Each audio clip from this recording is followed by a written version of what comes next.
அற்புத கீர்த்தி வேண்டின் ஆனந்த வாழ்க்கை வேண்டின் நற்பொருள் குய்தல் வேண்டின் நலமெல்லாம் பெருக வேண்டின் கற்பகமூர்த்தி தெய்வ களஞ்சிய திருக்கை சென்று பொற்பதம் அடைந்து பாரீர். பொய்யில்லை கண்ட உண்மைய ஆதித்யாய சோமாய மங்களாய புதாய ச குரு சுக்ர சனிப்பெச்சராகவே கேதவே நமோ நமக. ஆதிபூஜ்யாய தேவாய கந்தமோதகதாரணே வல்லபா பிராணகாந்தாய ஸ்ரீ கணேசாய மங்களம். பாரதி கருணா பாத்திரம் பாரதி பதபூஷணம் பாரதி தீர்த்தமாரூடம் பாரதி தீர்த்தமாஸ்ரயே வித்யா விடய சம்பன்னம் வேதராகமவேயினம் வந்தே வேத வேதாந்தம் தத்வஜம் விதுசேகர பாரதி. ஓம் குங்குருப்யோ நமஹ. இன்றைய தினம் ஆடி அமாவாசை சிறப்பு கேள்விகள். முதல் கேள்வியானது, இந்த வருடம் ஆடி அமாவாசை என்று. ஐயா வணக்கம். இந்த வருடம் பார்த்தீங்கன்னா ஆடி அமாவாசை என்னைக்குன்னு கேட்டீங்கன்னா 31/7 ஆடி மாதம் 15ஆம் தேதி புதன்கிழமை அன்னைக்கு ஆடி அமாவாசை. அன்றைய தினம் அமாவாசை எத்தனை மணிக்கு ஆரம்பிக்கிறதுன்னு கேட்டிங்கன்னா, ஆடி 15ஆம் தேதி ஜூலை 31ஆம் தேதி பார்த்தீங்கன்னா காலம்பரை 11:24க்கு அமாவாசை ஆரம்பமாகிறது. இந்த 11:24 இருந்து அமாவாசை ஆரம்பம். அப்போ அந்த அமாவாசை அன்றைக்கு திதி எப்படி கொடுக்கணும், எந்த வித மாதிரி கொடுக்கணும், எந்தெந்த இடங்கள் கொடுக்கணும் அப்படிங்கிற விளக்கங்கள் எல்லாமே அவர் கேள்வி கேட்க உங்களுக்கு புரிகிற மாதிரி உங்களுக்கு மனசில் உள்ள கேள்வியை உங்களுடைய மனதில் உள்ள கேள்வியை அவர் கேட்பார். அது உங்களுக்கு புரிகிற மாதிரி பதிலை நம்ம இப்போ பார்க்கலாம். ஐயா, ஜோதிட ரீதியாக அமாவாசை எப்படி கணக்கிடப்படுகிறது? நல்ல கேள்வி. அதாவது ஒரு வருடத்துக்கு 365 நாட்கள், லீப் வருடத்தில் 4 நாள் குறைச்சோர். இது பொதுவான ஒரு ஆங்கில முறை கணிதம் வருடத்தில். ஜோதிட கணிதத்தில் பார்த்தீங்கன்னா பஞ்சாங்க மரத்தில் 360 நாட்கள் தான் கணக்கு இருக்கும். ஒரு வருடத்துக்கு 360 நாட்கள் கணக்கு. அந்த 360 நாட்கள் கணக்கு அப்படின்னு கேட்டிங்கன்னா, சூரியன் மேசராசி 00 டிகிரியிலிருந்து அப்படியே மீனராசி வர 380 டிகிரி சுற்றி வரக்கூடிய காலம் 360 நாள். அதுதான் ஒரு வருடம். பகலும் சூரியன் உதயம் முதல் சூரிய அஸ்தமனம் வரை உள்ள காலம் பகல். சூரிய அஸ்தமனத்திலிருந்து சூரிய உதயம் உள்ள பொழுது இரவு பொழுது. அப்போ இந்த அமாவாசை எப்படி கணக்கிடப்படுதுன்னு கேட்டிங்கன்னா, சூரியனும் சந்திரனும் சேர்ந்து இருக்கக்கூடிய ஒரே ராசியில் சேரக்கூடிய காலம் அமாவாசை. அந்த சூரியனும் சந்திரனும் ஒரே நட்சத்திரத்தில் ஒரே டிகிரியில் இருக்கக்கூடிய காலம் முழு அமாவாசை என்று கணக்கிடப்படுது. இதை வச்சு தான் பஞ்சாங்கத்தினுடைய உதவியை வச்சு தான் நம்ம அமாவாசை என்றைக்குன்னு கண்டுபிடிக்கிறோம். மனிதர்களுக்கு முக்கியமான 2 கடன்கள் உண்டு என்பார்களே, அது என்ன?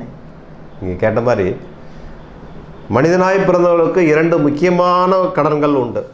அது முதல் ஒன்று என்ன கேட்டீங்கன்னா தேவகடன்னு பேர். இரண்டாவது பிதிர்கடன்.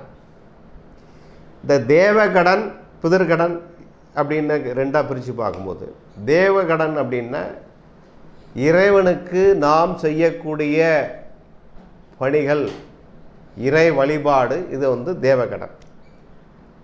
அரிதினும் அரிது மானிடராய் பிறப்பது அரிது, அதிலும் கூன் செவிடு குருடு ஊமை இல்லாமல் பிறப்பது அரிதுன்னு சொல்லியிருக்கார் ஔவை. அப்போது இந்த நல்ல தேக ஆரோக்கியத்தை, இந்த உடலை கொடுத்தது எல்லாம் பார்த்திங்கன்னா, இந்த சக்தியை கொடுத்தது எல்லாமே யாருன்னு கேட்டால் நம்ம படைத்த இறைவன். அது எந்த இறைவனாராக இருக்கட்டும், எந்த மதமாக இருக்கட்டும். அப்போ முதல்ல மனிதன் நமக்கு கண்ணை கொடுத்த இறைவனை அவனுக்கு நன்றி கடனாக அவனை பார்த்து வணங்குவது, நமக்கு வாய் பேச்சு திறன் கொடுத்த இறைவனுக்காக அவனுடைய பெயரை நாமங்களை உச்சரிப்பது, நமக்கு நல்ல திடகார்த்த கைகாலுடைய தெம்பை கொடுத்தது, உடல் வலிமை எல்லாம் மன வலிமை எல்லாம் கொடுத்த இறைவனுக்கு பூஜைகள் பண்ணுவது, புனஸ்காரம் பண்ணுவது, இப்படிலாம் செய்வது பார்த்திங்கன்னா தேவகடன்னு பேர். இது ரொம்ப முக்கியம் செய்யணும். இதை விட முக்கியமானது என்னன்னு கேட்டேன்னா பிதிர்கடன். பிதிர்கடன்னா என்ன? நம்மளுடைய இறந்த மூதாதையர்களுக்கு செய்யக்கூடிய காரியங்கள் தான் பிதிர்கடன்னு பேர். அப்போ பிதிர்களில் யார்? பிதிர்களில் நம்முடைய இறந்த தாய் தந்தை மாமன் மச்சின்னு எல்லா பிதிர்கள் எல்லாம் இறந்தவங்களுக்கு பேரே பிதிர்கள்னு பேர். நம்ம சொந்த பந்தங்கள் இறந்துட்டாங்கன்னா அது வந்து பிதிர்கள். முக்கியமாக தாய் தந்தை தாத்தா பாட்டி அந்த இதை குறிக்கும். அப்போ அவங்களுக்கு வந்து நம்ம செய்யணும்.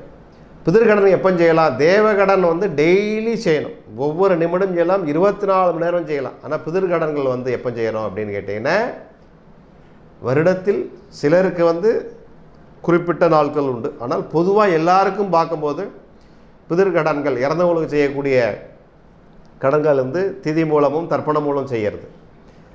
அந்த திதி மூலமும் தர்ப்பணமும் மூலமும் செய்கிறது அப்படின்னு கேட்டிங்கன்னா, இறந்த ஒருவருடைய இறந்த திதி இறந்த அன்னைக்கு என்ன திதியோ அதே திதி அடுத்த வருடம் வரக்கூடிய காலம் இந்த வருட திதி ஒவ்வொரு வருடமும் எடுத்துகிட்டே இருப்பான். திதி அன்னைக்கு தர்ப்பணம் கொடுக்கறது, அவங்களுக்கு வந்து பிதர்களுக்கு உண்டான இதெல்லாம் பண்ணுறது. அதுக்கப்புறம் பொதுவாக வந்து தர்ப்பணம்னு ஒன்று உண்டு. தர்ப்பணம் வந்து அதில் என்னென்ன விவரம் கேள்வியில் வரும், இருந்தாலும் இல்லை சொல்கிறேன். தர்ப்பணங்கள் வந்து வருடத்திற்கு வந்து முக்கியமாக 12 மாதங்கள் தர்ப்பணம் கொடுக்கும். அந்த 12 மாதங்கள் எப்படிலாம் கேட்டால், ஒவ்வொரு மாதம் வரக்கூடிய அமாவாசை தினத்தில் பிதர்களுக்கு செய்ய வேண்டிய தர்ப்பணம் பிதிர் தர்ப்பணம். அந்த பிதிர் தர்ப்பணம் எங்கே கொடுக்கலாம், எப்படி கொடுக்கலாம், எப்படி எந்த முறையில் கொடுக்கும், எல்லாமே ஒவ்வொரு கேள்வியும் அவங்களுக்கு புரிகிற மாதிரி தெளிவாக கேட்பார். அதுக்குண்டான பதில் வந்து நம்ம பார்த்துட்டே வரலாம். பிதுர் தர்ப்பணம் என்றால் என்ன? பிதிர் தர்ப்பணம் அப்படின்னா, இறந்த முன்னோர்களுக்கு நாம் செய்யக்கூடிய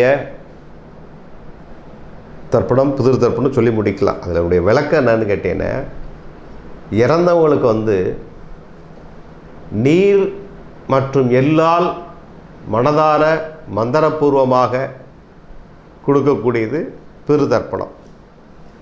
இந்த பிதிர் தர்ப்பணம் கொடுக்கக்கூடியனால எப்படி அவங்கள்ட்ட போய் சேருதுன்னு அப்படி பார்த்தீங்கன்னா, இறந்த எல்லா பிதிர்க்கிழமை ஒன்று சிவலோகம் இல்லைன்னா வைகுண்ட லோகம் அப்படி இல்லைன்னா ஒவ்வொருத்தர் ஒன்று சொல்லுவாங்க. கடைசியில் பார்த்தீங்கன்னா சூரிய மண்டலத்துக்கு தான் போகிறாங்க. இறந்த அனைத்து ஆத்மாக்களும் அனைவரும் அவங்களுடைய எல்லாமே சூரிய மண்டலத்துக்கு போகிறது. எப்படி நமக்கு வான்மண்டலத்துக்கு நீர் இங்கேருந்து போய் திருப்பி மழையாக பொழிகிறதோ, அதே மாதிரி இறந்தவங்களுக்கு நீங்கள் செய்யக்கூடிய தர்ப்பணங்கள் பூமியில் இருந்து நீர் மூலமாகவும் அந்த ஒளியினுடைய ஆற்றல் வேகம் மூலமாக சூரிய மண்டலத்து உங்களுடைய பிதிர்களுக்கு போய் சேர்றது. இதுதான் பிதிர் தர்ப்பணம் பேர். அவங்கள பிதிர்களுக்கு சாப்பாடு என்னன்னு கேட்டால், நீங்கள் வைக்கிற சாதம் அதெல்லாம் ரெண்டாவது. அவங்களுக்கு வந்து பிதிர்களுக்கு சாப்பாடு என்னன்னு கேட்டேன்னா, அவங்களுக்கு எப்பவுமே இந்த மண்டலத்தில் வந்து தாகம் அதிகமாக இருக்குமா. நீங்கள் கிடக்கக்கூடிய நீரும் அந்த எள்ளும் தான். அதே மாதிரி எள்ளு வந்து பிதிர் தர்ப்பணத்துக்கு வந்து கருப்பு எள்ளு தான் விசேஷம், வெள்ளை எள்ளு உபயோகப்படுத்தக்கூடாது. அந்த எள்ளில் தான் மகாவிஷ்ணு இருக்கார். எள்ளில் தான் மகாவிஷ்ணு இருக்கார். அப்போது எல்லா ஆத்மாக்களும் எல்லா ஜீவன்களும் முக்தி நிலை அடையும் போது என்ன ஆச்சுன்னா, இறந்ததுக்கப்புறம் பரமாத்மனுடைய பாதத்தில் தான் போய் சேருது. அதனால தான் வந்து அதை எல்லை பிரதானமாக வச்சு அதை சாட்சியாக வச்சு இறைவனுக்கு வந்து கொடுக்குற மாதிரி பிதிர்களை வந்து நீரும் எள்ளும் இறக்கி, தண்ணி எள்ளு இறையன்னு சொல்லுவாங்க. இந்த கிராம வழக்கத்தில் எள்ளும் தண்ணி இறச்சிட்டு வாப்பா, இன்றைக்கி உங்கள் தாத்தாவுக்கு திதி, உங்கள் அப்பாவுக்கு திதி, மாமாவுக்கு திதி, இன்றைக்கி போய் வந்து உன் பாவம்லாம் போட்டோம், எள்ளும் தண்ணி இறைச்சிட்டு வான்னு சொல்லுவாங்க இல்லையா. அப்போ எள்ளும் தண்ணி இறைத்தல், இறைத்தல் வாரி விடுதல், இறைத்தல் தமிழ் சொல்ல கொடுக்கறதுன்னு அர்த்தம். இறைத்தல்ல இறைவனுக்கு பிறகு மாதிரி கொடுத்தல். அப்போ இறந்தவங்களுக்கு வந்து பிதர்களுக்கு வந்து கொடுக்கறது வந்து தண்ணீரும் எள்ளும் தான் முக்கியமான ஒன்று. அப்போ அது எப்படி அதே மாதிரி அறிவியலுடைய கண்டுபிடிப்பில் பார்த்தேன், நீர்நிலைகளுக்கு எப்பவுமே நீருக்கு ஒரு சக்தி உண்டு. என்னன்னு கேட்டேன்னா, நம்மளுடைய அந்த வார்த்தைகளை சொல்லி வாங்கி வச்சு அப்படியே வைப்ரேஷன் பண்ணி வெளியில் கடத்தும், மின்கடத்தி மாதிரி கடத்தக்கூடிய தன்மை இந்த நீர்நிலைக்கு அதிர்வலைகள் உண்டுன்னு சொல்லியிருக்கு. திதி தர்ப்பணம் எந்த இடங்களில் கொடுத்தால் சிறப்பாக இருக்கும் ஐயா? அப்போது எல்லாத்திற்குமே ஒரு காலம் இடம் ஒன்று உண்டு. எந்தெந்த விஷயங்களை எந்தெந்த இடத்துல வச்சு பண்ணினாலும் நமக்கு இருக்குது. அப்போது வீட்டில் பார்த்தீங்கன்னா சமையலுக்கு ஒரு அறை, சாப்பாட்டுக்கு ஒரு அறை, பூஜைக்கு ஒரு அறை, வெளியிருந்து வந்தவங்களுக்கு உட்கார வைக்க ஒரு அறை, சொந்தக்காரங்களை உட்கார வைக்கிறதுக்கு அறை, இப்படி பல அறைகள் வச்சுருக்கோம் நமக்கே. அப்போது இறந்தவங்களுக்கு வந்து திதி எந்தெந்த இடங்களில் கொடுத்தா நல்லா இருக்கும்னு கேட்டிங்கன்னா, புண்ணிய சேத்திரங்கள், புண்ணிய ஸ்தலங்கள். புண்ணிய சேத்திரம் அப்படின்னு கேட்டேன்னா இந்தியாவில் எத்தனையோ இருக்குது.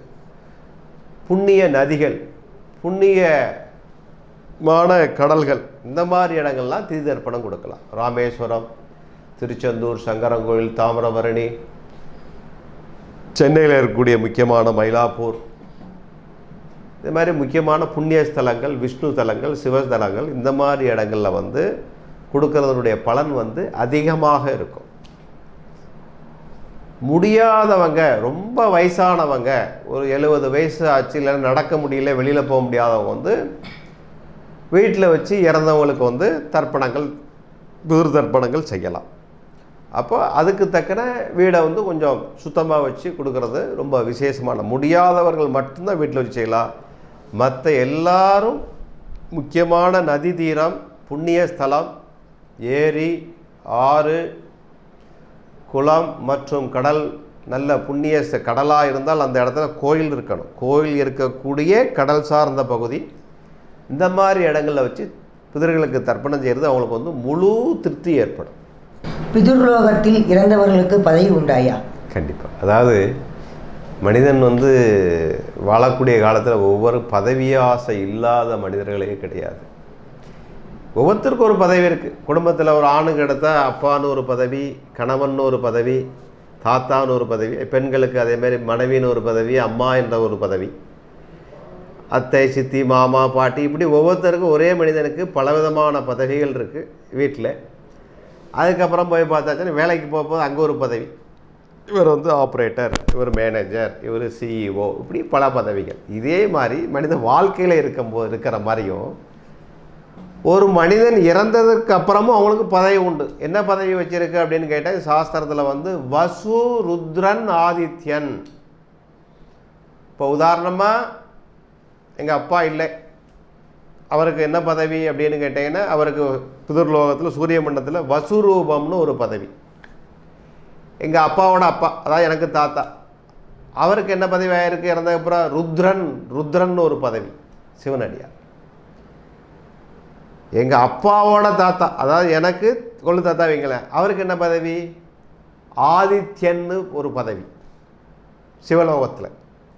அப்போ வசு, ருத்ரன், ஆதித்யன் 3 பதவி இறந்தவங்க அடைகிறாங்க. ஒவ்வொருத்தரும் ஒரு விதமான பதவி அடைகிறாங்க. அப்போது நீங்கள் தர்ப்பணம் பண்ணும்போது ஐயர் என்ன சொல்லி பண்ணுவார்? அப்பா பேரை சொல்லுங்கன்னு சொல்லிட்டு வசு ருத்ரன், வசு தர்ப்பயாமி. அப்போ இன்னொரு பேரை ருத்ரன் சொல்லி சொல்லுவாங்க. அப்போ இன்னொரு பேர் ஆதித்யன். அப்படி 3 விதமான பதவிகள் பிதர்லோகத்தில் இவங்களுக்கு அடையிறாங்க. இதுதான் அவங்களுக்கு சிவலோக பதவின்னு. பொதுவாக இறந்ததுக்கப்புறம் என்ன சொல்லுவோம்னா சிவலோக பதவி இல்லை வைகுண்ட பதவின்னு சொல்லிடுவோம். ஆனால் இறந்ததுக்கப்புறம் சொல்லக்கூடிய இந்த 3 பதவி, இதுதான் அந்த பிதிர் தர்ப்பணத்தினுடைய விசேஷமே. இந்த பதவியினுடைய பெயரை சொல்லி தான் தர்ப்பணமே கொடுக்க சொல்லுவோம். அதே மாதிரி தர்ப்பணம் பண்ணும்போது என்ன கையில் என்ன போட்டுப்போம்? தர்பை முஷ்டியை போட்டுப்போம், தர்பையை போட்டு விடுவாங்க. அப்போ அந்த தர்பை எதுக்காக போடுறது அப்படின்னு கேட்டோன்னா, தர்பை என்னக்கூடிய அதாவது புல் வகை சார்ந்தது. உலகத்தில் வந்து முதலாக வளர்ந்த தாவரம் எதுன்னு கேட்டேன்னா தர்பை புல், நாணல்னு சொல்லுவாங்க. அந்த தர்பை புல் எங்கேருந்து வந்தது? பொதுவாக புல் தானா முளையும். அப்போ தர்பை புல் எங்கேருந்து வந்ததுன்னு கேட்டால் யார் விதைச்சி வச்சா? யாரும் விதைக்கல. ஆகாச மண்டலத்தில் முதலாக பூமிக்கு விழுந்த ஒரே தாவரம் தர்பை புல். அந்த தர்பை புல்லை வச்சு எதுக்காக கொடுக்குறோன்னு கேட்டால், தர்பை புல் அது மின் கடத்தி சக்தி உண்டதுக்கு. அதே மாதிரி பார்த்தீங்கன்னா இப்போ ஸ்கேன் பண்ணாலோ எக்ஸ்ரே எடுத்தாலோ அந்த தர்பப்புல்லை மேலே வச்சா உள்ளுள்ளது பொருள் தெரியாது. அந்த அளவுக்கு ஒரு சக்தி வாய்ந்த ஒரு பொருள், அது டவர் மாதிரி. அதனால தான் இறந்தவங்களுக்கு வந்து தர்பப்புல்லை வச்சு எள்ளும் தண்ணி வச்சு தர்ப்பணம் கொடுக்குறோம். அமாவாசை தினத்தில் வீட்டில் விளக்கு எப்பொழுது ஏற்ற வேண்டும் ஐயா? நல்ல கேள்வி. அதாவது முதல்ல சொன்னேன், முதல்ல வந்து வழிபாடு வந்து பிதர்கள் தினத்தில் வந்து முதல்ல வந்து பித்திருக்கள் வழிபாடு, அப்புறம்தான் தேவ வழிபாடு. அப்போது விளக்கு எப்போ ஏற்றன்னு கேட்டேன்னா, வீட்லேயோ வெளியிலையோ ஆறு ஏரி குளங்கள்லையோ புண்ணியஸ்தலங்களையோ தர்ப்பணம் அவங்க வந்து பிதர்களுக்கு பெரியவருக்கு கொடுத்துட்டு வந்ததுக்கப்புறம், அவங்க வீட்டுக்கு வந்ததுக்கப்புறம் அவங்க வந்து விபூதி வச்சதுக்கப்புறம் தான் வீட்டில் வந்து பெண்களை வந்து இறைவன்கிட்ட வந்து விளக்கு ஏற்றணும். விளக்கு ஏற்றி வச்சுட்டு திதி கொடுக்க தர்ப்பணம் கொடுக்க போகக்கூடாது. முதல்ல தேவகாரியம், ரெண்டாவது பிதிர்காரியம் முக்கியன்ற மாதிரி முதல்ல இறந்தவங்களுக்கு வந்து திதி கொடுத்ததுக்கு தர்ப்பணம் கொடுத்ததுக்கு அப்புறம்தான் வீட்டில் விளக்கு ஏற்றணும். அதே மாதிரி பார்த்தீங்கன்னா அமாவாசை அன்னைக்கு வாசலில், வீட்டு வாசலில் கோலம் காலம்பரை போடக்கூடாது. எப்போ கோலம் போடணும் அப்படின்னு கேட்டிங்கன்னா தர்ப்பணம் கொடுத்து முடித்ததுக்கு அப்புறம்தான் கோலங்கள் போடணும். தர்ப்பணம் கொடுக்கும் பொழுது எந்த நிறமான ஆடை அணிய வேண்டும், எந்த ஆடை அணிய வேண்டும் ஐயா? ஓகே. அது ஒவ்வொரு நிறத்திற்கும் ஒரு விதமான குணங்கள் உண்டு. ஒவ்வொரு நிறத்திற்கும் ஒவ்வொரு வர்ணத்திற்கும் ஒரு விதமான குணங்களும் உண்டு. அதே மாதிரி போடும்போது தாந்திரிய சாஸ்திரத்துலேயும் அந்த மாதிரி நிறைய விளக்கங்கள் இருக்குது. அப்போது எந்த விதமான தர்ப்பணம் திதி தர்ப்பணம் கொடுக்கும்போது எந்த விதமான ஆடை அணியன்னு கேட்டிங்கன்னா வெள்ளை வஸ்திரம் ரொம்ப முக்கியமானது. வெள்ளை நிறம் உள்ள வஸ்துக்கள் வந்து பார்த்திங்கன்னா திதி கொடுக்கும்போது நீங்கள் கொடுத்தீங்கன்னா தர்ப்பணம் கொடுத்தா ரொம்ப நல்லது. கலர் உள்ள ட்ரெஸ்ஸு வந்து நீங்கள் போட்டு தர்ப்பணம் கொடுக்கக்கூடாது. உதாரணமாக சாரம் கட்டிண்டோ இல்லை வேறு கலர் ட்ரெஸ்ஸோ பேண்ட் போட்டு கொடுக்குறது ரொம்ப இல்லை. வேஷ்டி கட்டுற பழக்கம் இல்லை. வெள்ளை நிறம் உள்ள வஸ்துக்கள், வெள்ளை நிற பேண்ட்டு போட்டுக்கலாம், தப்பு இல்லை. கலர் ஏன் ஆகாதுன்னு அப்படிங்கிட்டேன்னா பிதுர்லோகம், அந்த ஆவிகள் உலகம்னு ஒரு உலகம் இருக்குது, அதை நம்ம பிதுர்லோகம்னு சொல்கிறோம். அந்த ஆத்மாக்கள் கீழே வரும்போது அந்த திருக்கும்போது நம்மளை சந்தோஷமாக அன்றைக்கி வந்து தர்ப்பணம் கொடுக்கும்போது நம்மளை ஆசீர்வாதம் பண்ண வருவாங்க. இப்படி வரும்போது கருப்பு நிறம் இருந்தால், கருப்பு சம்பந்தமான நிறம் இருந்தால் அது வந்து அந்த ஆத்மாவுக்கு நம்மளை வந்து அடையாளம் கண்டுபிடிக்க முடியும். உங்களுடைய பிதர்களுக்கு, இறந்தவங்க தாத்தாவுக்கோ அப்பாவுக்கோ பாட்டிக்கோ உங்களுடைய வந்து அடையாளம் கண்டுபிடிக்க முடியாது கூட்டத்தில். அது மாதிரி கூட்டத்தில் எப்படி அடையாளம் கண்டுபிடிக்க முடியாது, அதே மாதிரி அந்த வர்ணத்தால் அவங்க அந்த நிறம் வந்து அவங்களுக்கு கொஞ்சம் அதிர்வலைகளை கொடுக்கணும், பயத்தை உண்டு பண்ணுற மாதிரி இருக்கும் அந்த ஆத்மாக்களுக்கு. உதாரணமாக பாருங்கள், இந்த மேஜிக் பண்ணுறவங்க, மந்திரம் பண்ணுறவங்க, தந்திரம் பண்ணவங்களாம் கருப்பு கோட்டு போடுவாங்க, கருப்பு விதமான வேஷ்டிகள்லாம் போட்டுங்க. ஏன் அப்படி ஒவ்வொரு நிறத்துக்கும் ஒரு தன்மை உண்டு. அப்போது இந்த மாதிரி இதுக்கு பார்த்தீங்கன்னா வெள்ளை வஸ்துக்கள் ரொம்ப நல்லது. அது இப்போ எந்த மாதிரி போனால் புது வஸ்திரம் கட்டிட்டு புது துணியை கட்டிட்டு நீங்கள் தர்ப்பணம் கொடுக்கக்கூடாது. பழைய துணியை முந்தைய நாள் துவைச்சி போட்டு சுத்தபத்தமாக எடுத்து வச்சு கொடுக்கலாம். அப்படி இல்லைன்னு கேட்டேன்னா பட்டு வஸ்திரம் ரொம்ப நல்லது. பட்டுன்னா பட்டுக்கு வந்து எப்போவுமே தீட்டு கிடையாது. அந்த பட்டு வஸ்திரம் கட்டி நீங்கள் தர்ப்பணங்கள் கொடுக்கலாம். அந்த வசதியும் இல்லை, எந்த வசதியும் அப்படி இல்லைன்னு கேட்டிங்கன்னா ஈர வஸ்திரம், பொதுவாக சாமி கும்பிடும் போது ஈரத்தோடு சாமி கும்பிட மாட்டோம். ஆனால் இறந்தவங்களுக்கு தர்ப்பணம் கொடுக்கும்போது ஈரத்துணியோடு நீங்கள் தர்ப்பணம் கொடுக்கலாம், அது ரொம்ப நல்லது. இப்போ பார்த்தீங்கன்னா கோயிலில் அங்கப்பிரவேசனம் பண்ணும்போது ஈரத்துணி வைப்பாங்க. ஏன் அப்படின்னா தண்ணீருக்கு வந்து ஈர்ப்பு சக்தி அதிகம். இந்த ஈர்ப்பு சக்தி அதிகமாக இருக்கிறதுனால அந்த ஈரத்துணியை கட்டிட்டு நீங்கள் தர்ப்பணம் கொடுக்கலாம். அப்போ அந்த ஈரத்துணியானது எப்படி இருக்கணும்னு கேட்டிங்கன்னா தண்ணி சொட்ட சொட்ட கொடுக்கூடாது, பிழிஞ்சிடணும். குளிச்சு தண்ணி ஈரத்துணியை வேஷ்டி துண்டுகளை வந்து நினச்சதுக்கப்புறம் நல்லா பிழிஞ்சி சூரியனை பார்க்க நின்று 7 தரம் ஓம் அஸ்திராய பட் அப்படின்னு ஓதரணும். 7 தரம் அந்த 2 வேஷ்டியோ துண்டு அதை 2 நுனியை பிடிச்சி 7 தரம் சூரியனை கிழக்கு முகமாக நின்று ஓம் அஸ்திராய பட் ஓம் அஸ்திராய பட் அப்படின்னு 7 தரம் சொன்னால் அந்த வஸ்திரம் வந்து மடி வஸ்திரம் மாதிரி. இந்த மாதிரி வஸ்திரங்கள் அணிஞ்சு நீங்கள் தர்ப்பணம் கொடுத்தீங்கன்னா அதுக்கு உங்களை பிதர்களுடைய முழு புண்ணிய பலன் உங்களுக்கு கிடைக்கும். அமாவாசை விரதம் எப்படி ஐயா இருக்க வேண்டும்? இது விரதம் அப்படின்னு கேட்டிங்கன்னா என்னென்னு கேட்டிங்கன்னா நாம் சாப்பிடக்கூடிய உணவு, நம்மளுடைய எண்ணங்கள், நம்மளுடைய செயல் எல்லாமே வந்து விரதம் தான். சாப்பிடாமல் இருக்கிறது மட்டுமே விரதம்னு கிடையாது. சாப்பிட்டாலும் மன ஒருமைப்பாடு, என்ன அலைகள், என்ன மனித, என்ன சக்திகள், இது எல்லாமே விரதம் தான். அப்போ அமாவாசை அன்னைக்கு என்ன சாப்பிடலான்னு திதி தர்ப்பணம் கொடுக்குற வரை. ஏன் திதின்னு சொல்கிறானே கேட்டிங்கன்னா அமாவாசை அன்னைக்கு திதி தர்ப்பணம் தான் அதுக்கு பெயர். தர்ப்பணம் சொன்னாலும் திதி தர்ப்பணம் தான். திதியை நம்ம தர்ப்பணம் ரூபமாக கொடுக்குறோம், அதனால திதி தர்ப்பண வார்த்தையில் வந்துகிட்டே இருக்கு, அதான் உண்மை. அப்போது வெறும் திதி கொடுக்குற வரை, தர்ப்பணம் கொடுக்குற வரை சாப்பிடக்கூடாது. தர்ப்பணம் முடிஞ்சதுக்கப்புறம் நீங்கள் விரத சாப்பாடு சாப்பிட்லாம். என்ன சாப்பிட்லாம் அப்படின்னா பச்சரிசி சாதம் சாப்பிட வேண்டும். ஏன் பச்சரிசி சாப்பிடணும், புழுங்கரிசி சாப்பிடக்கூடாது அப்படின்னு கேட்டிங்கன்னா பச்சரிசி வந்து வேக வைக்காத நெல்லிலிருந்து வரக்கூடியது நமக்கு பச்சரிசி. புழுங்கரிசி வந்து பாயில்டு ரைஸ், அதாவது அந்த நெல்லை வந்து வேக வச்சிடுறாங்க, திருப்பி நமக்கு அந்த அரிசியாக வருது. வேக வச்ச அரிசி ஒரு தரம் நெல்லை வேக வச்சாச்சுன்னா அதுக்கு பேர் சாப்பாடு சமைச்ச மாதிரி, அதுக்கு பேர் பழையதுக்கு சமம். புழுங்கல் அரிசி வந்து பழைய சாதம் சாப்பிட்ட பலன். அதனால தான் விரத நாட்களில் எப்படி நம்ம பொச்சரிசி சாப்பிட்றோம், புழுங்கரிசி சாப்பிடலாம், அது ஒன்று. அதுக்கப்புறம் தட்டில் சாப்பிட்லாமா அப்படின்னு தட்டில் இலை கிடைக்காத பட்சத்தில் தட்டில் சாப்பிடலாம். வெள்ளித்தட்டில் எப்போனாலும் சாப்பிட்லாம். வெள்ளித்தட்டில் வாழை இலையில் சாப்பிடணும். வாழை இலை ஏன் வாழை இலையில் சாப்பிடணும்? வாழை இலைக்கு அதே மாதிரி மின் கடத்திகள் அதிகமாக இருக்குது. தட்டில் முந்தின நாள் சாப்பிட்ட தட்டை சிலர் சரியாக அலம்பிருப்போம். என்ன தான் அலம்பிருந்தாலும் உள்ள ஏதாவது நீங்கள் மைக்ரோஸ்கோப் வச்சு பார்த்தீங்கன்னா ஒரு நுண்குருமிகள் வந்து இருக்கத்தான் செய்யாதுல்ல. நீங்கள் நான் சுத்தமாக கழுவிட்டேன், சோப்பை போட்டேன், புளியை போட்டேன்னு சொன்னாலும் உள்ளே நீங்கள் லேபில் டெஸ்ட்டு பார்த்துட்டு ஏதாவது ஒரு கிருமிகள் கண்டிப்பாக அதில் இருக்கும். அது நமக்கு இருக்கக்கூடாதுங்கிறதுக்காகத்தான் என்ன செய்கிறோம், இலை போட்டு சாப்பிட்றது. இது அமாவாசையினுடைய விரத முறை. அதே மாதிரி இரவு வந்து டிஃபன் சாப்பிடணும், அதாவது அரிசி இல்லாத உணவு. என்ன இதுதான் அமாவாசையுடைய விரத முறை. இது செஞ்சாங்க நல்லாயிருக்கும். அதே மாதிரி அமாவாசை அன்னைக்கு வீட்டில் வந்து ரொம்ப வாசனை பொருட்களையும் உபயோகப்படுத்தக்கூடாது. பிதர்களுக்கு வந்து எப்பவுமே கந்த வாசனை, சந்தன வாசனை மட்டும்தான் பிதர்களுக்கு. இறந்தவங்களுக்கு ஆத்மாவுக்கு பிடிக்கக்கூடிய ஒரே வாசனம் சந்தன வாசனை மட்டும்தான். அதை மட்டும் நீங்கள் உபயோகப்படுத்தலாம். துர்மரணம் மற்றும் விபத்துக்களில் இறந்தவர்களுக்கு திதி தர்ப்பணம் கொடுக்கலாமா? ஓகே, அப்போ அந்த துர்மரணம் அப்படின்னா என்ன?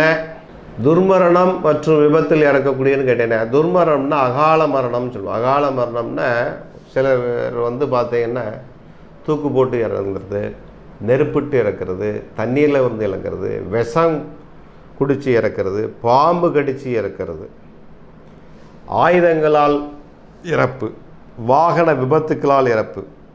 ஒரு மனிதன் வீட்டை விட்டு வெளியில் வந்து ரோட்டில் விழுந்து கல்லடிபட்டு இறந்தாலே அது வந்து விபத்துக்கு சமம். சட்டமாக தான், சாஸ்திரமாக தான்.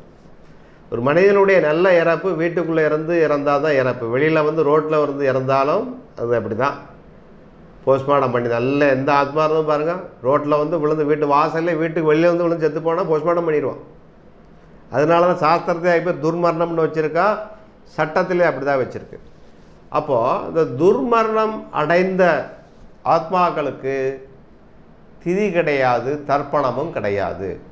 அப்போ அவங்களுக்கு என்ன தான் வழி, அதுக்கு மாற்று வழி அப்படின்னு கேட்டிங்கன்னா, நாராயண பலின்னு ஒன்று கொடுப்பாங்க ஒரே ஒரு தரம். அதை மட்டும் அவங்க செஞ்சு விடணும். வருஷத்துக்கு ஒரு தரம் இல்லை, ஒரே ஒரு தரம். இறந்ததுக்கப்புறம் ஒரு வருடம் முடிஞ்சதுக்கப்புறம் ராமேஸ்வரத்துலேயோ புண்ணியஸ்தலங்கள்லையோ அந்த மாதிரி காசிலேயோ கயாலேயோ நாராயண பலின்னு ஒன்று கொடுத்துருவாங்க. நாராயண பலின்னா மொத்தமாக சேர்த்து அவங்க ஆயுசு காலத்துக்கு அது திதி சமமாயிடும். அதுதான் நாராயண பலி. அது செஞ்சாலே போகிறோம். அதனால் துர்மரணம் அடைந்த நபர்களுக்கு வந்து நீங்கள் வந்து திதி கொடுக்க வேண்டாம், தர்ப்பணம் கொடுக்க வேண்டாம். அதுக்கப்புறம் சில கேள்வி, இதே மாதிரி சில கேள்விகள் இருக்குது, தம்பி கேட்பார், அதுக்கு ஒரு பதில் வரும். சிறு வயதில் இறந்த குழந்தைகளுக்கு திதி தர்ப்பணம் உண்டாயா? கண்டிப்பாக. அதாவது சிறு வயது, அதாவது மனிதனுடைய வாழ்க்கை முறையில் பார்த்தீங்கன்னா வயதை வச்சு பருவ காலைகள்னு இருக்குது. இப்போ ஆண் குழந்தை எடுத்தாச்சுன்னா 3 வயசு வரை குழந்தை ரூபம், 6 வயசில் இருந்து அவன் வந்து 12 வயசு வரை பால ரூபம், பாலகன். 12 வயசுக்கு அப்புறம் பார்த்தீங்கன்னா அவன் ஒரு கிட்டத்தட்ட 25 வயசு வரை வந்து பிரம்மச்சாரின்னு அடையிடுவாங்க ஆணில். அதேமாரி பெண்ணில் வந்து ஒரு பருவம் குமரி, குழந்தை, குமரி, அப்படியே ஒரு பருவம் 7-8 பருவம் பிரித்த மாதிரி குமரி பருவம் உண்டு, பால பருவம் உண்டு. பாலான்னு பேரும், பாலாமாலும் சொல்ல முடியாது. அதுமாதிரி குழந்தை பருவம் பால வயசு, அந்த பால குழந்தை, அதாவது 4 வயசு வரை அந்த குழந்தைகளுக்கு வந்து பாலான்னு பேர். அதுக்கப்புறம் 1 வயசு ஆச்சானே குமரி ஆயிடுறான்.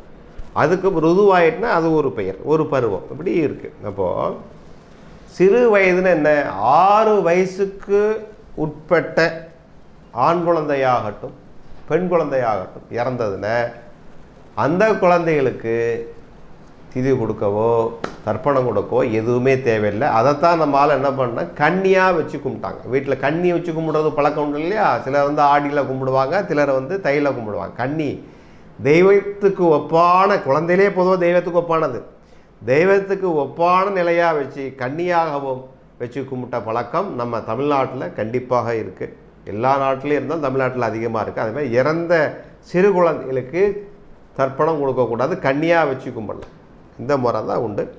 அதுக்கப்புறம் எத்தனை வயசு ஆனாலும் கல்யாணம் முடியாத ஆண்,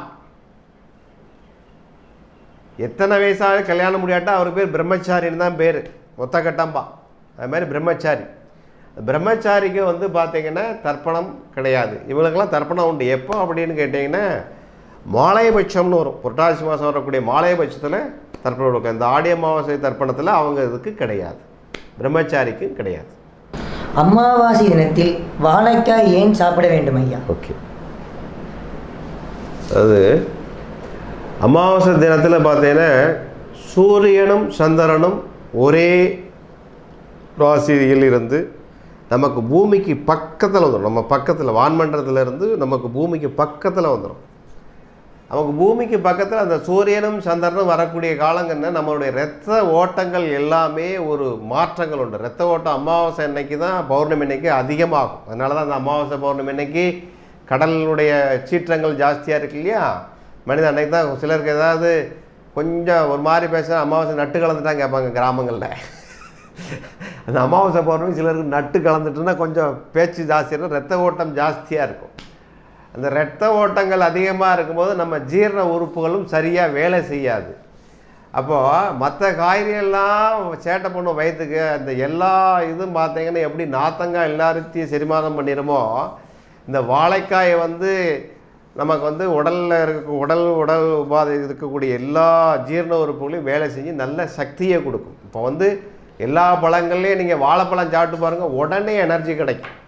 உடனே எனர்ஜி கிடைக்கக்கூடிய ஒரே பழம், 10 நிமிஷத்தில் ரத்தத்தோடு அந்த சத்து கலந்து எனர்ஜி கொடுக்கக்கூடிய பழம் வாழைப்பழம். அதனால தான் உடனே அந்த நமக்கு நல்ல ஒரு சக்தியை கொடுத்தோ ஜீரண உறுப்புகளை சரி பண்ணுறதோ அந்த வாழைக்காயை சாப்பிட சொல்லியிருக்கு அமாவாசை அன்னைக்கு. நிறைய பேர் அது தெரியாமல் வாழைக்காய் வாயுன்னு சாப்பிட மாட்டாங்க. சாப்பிட கண்டிப்பாக அமாவாசை அன்னைக்கு வாழைக்காய் சாப்பிட்றோம். ரெண்டாவது வாழையாக விருத்தியாகக்கூடிய ஒரு பொருள் மரத்துலேருந்து வர்றதுனாலையும் வாழைக்காய் சாப்பிட்றது அன்றைக்கி வந்து ரொம்ப விசேஷமான ஒன்று. ரெண்டாக்காவது அதே மாதிரி பார்த்தீங்கன்னா மற்ற காய்கறி எந்த காய்கறியாக இருந்தாலும் புழு பூச்சி விழும். அமாவாசை விரதத்து அன்றைக்கி எந்த புழு பூச்சியும் கொள்ளக்கூடாது இல்லையா. நீ கத்திரிக்காயில் எடுத்தாலும் வெண்டைக்காயில் வரும், எல்லா காயிலும் ஏதாவது ஒரு புழு பூச்சிகள் உள்ளே இருந்தாங்க. வாழைக்காயில் மட்டும் புழு பூச்சி உள்ளே இருக்காது. அதனால தான் அந்த காய்கறியை மட்டும் சாப்பிட சொல்லியிருக்கு. அமாவாசை தினத்தில் புதிய தொழில் ஆரம்பம் செய்யலாமா ஐயா? கண்டிப்பாக. அதாவது அமாவாசை சிலர் வந்து நிறைஞ்ச நாள்பாங்க. அந்த நிறைஞ்ச நாளில் வந்து எல்லா தொழிலும் ஆரம்பிக்கிற, சில தொழில்கள் ஆரம்பிக்கிறேன். நிழல் தொழில் அப்படிப்பா. என்னடா புதுசாக நிழல் தொழில் அப்படிங்கிறேன்னு, இப்போ வந்து சினிமா தொழில் வந்து நிழல் உலகம்னு சொல்கிற மாதிரி நிழல் தொழில். இந்த சினிமா துறை சார்ந்த தொழில் ஆரம்பிக்கிறதுக்கு, வேறு இந்த ஸ்க்ரீனிங் சம்மந்தப்பட்ட செய்யறதுக்கு, கருப்பு வஸ்துக்கள் வாங்கிறதுக்கு, இந்த மாதிரி இதுக்கு வந்து அமாவாசை யூஸ் பண்ணணும். அமாவாசை தினத்தில் வந்து நீங்கள் புதுசாக தொழில் ஆரம்பிங்க. மற்றபடி எந்த ஒரு தொழிலும் அமாவாசைக்கு ஆரம்பிக்கிறது உகந்த நாள் கிடையாது. இறந்தவங்களை கும்பிட்றதுக்கும் உக்கரமான தெய்வங்களை கும்பிட்றதுக்கு அமாவாசை விசேஷம். எந்த மாதிரி தெய்வங்கள் அப்படின்னு கேட்டிங்கன்னா காளி, பிரத்திங்கரா, வாராகி, நரசிம்மர், ருத்ரன், அகோர ருத்ரன், இந்த மாதிரி உக்ர தெய்வங்கள், சுடலை, மாடன், உக்ர தெய்வங்களை கும்பிட்றதுக்கு அமாவாசை ஏற்ற நாள். அதே மாதிரி பார்த்தீங்கன்னா அந்த அமாவாசை நாளில் இந்த பில்லி, சூனியம், ஏவல் இது நீக்கிறதுக்கு உண்டான தெய்வங்களை கும்பிட்றதுக்கு உண்டான நாள், விசேஷமான நாள் இந்த அமாவாசை. அதெல்லாம் கும்பிடலாம். அதே மாதிரி இந்த அமாவாசை ஒவ்வொரு நாளைக்கும் இந்த பஞ்சாங்கத்தை வந்து கரணம் அப்படின்னு ஒன்று உண்டு. கரணம் காரி சித்தியத்தேம்பாங்க. அப்போ கரணம் அப்படின்னு கேட்டிங்கன்னா இந்த அமாவாசை அன்னைக்கு தான் சகுனி கரணம்னு ஒன்று வரும். இந்த சகுனி கரணம் அமாவாசை அன்னைக்கு மட்டும்தான் வரும். இந்த சகுனி கரணத்தை சகுனி பஞ்சபாண்டரில் சகுனி கேட்டு சூழ்ச்சி வேலை பண்ணக்கூடிய எல்லாமே சகுனிம்பாங்க.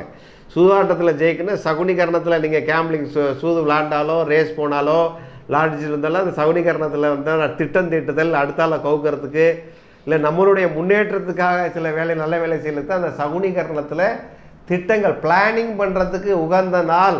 அதனால் நல்ல பிளானிங்காக பண்ணுங்கள். அதெல்லாம் பண்ணுறதுக்கு வந்து இந்த சகுனி கரணம் ரொம்ப விசேஷமானது. அதான் சகுனி வேலை பார்க்கான்னு சொல்லுவாங்க இல்லையா.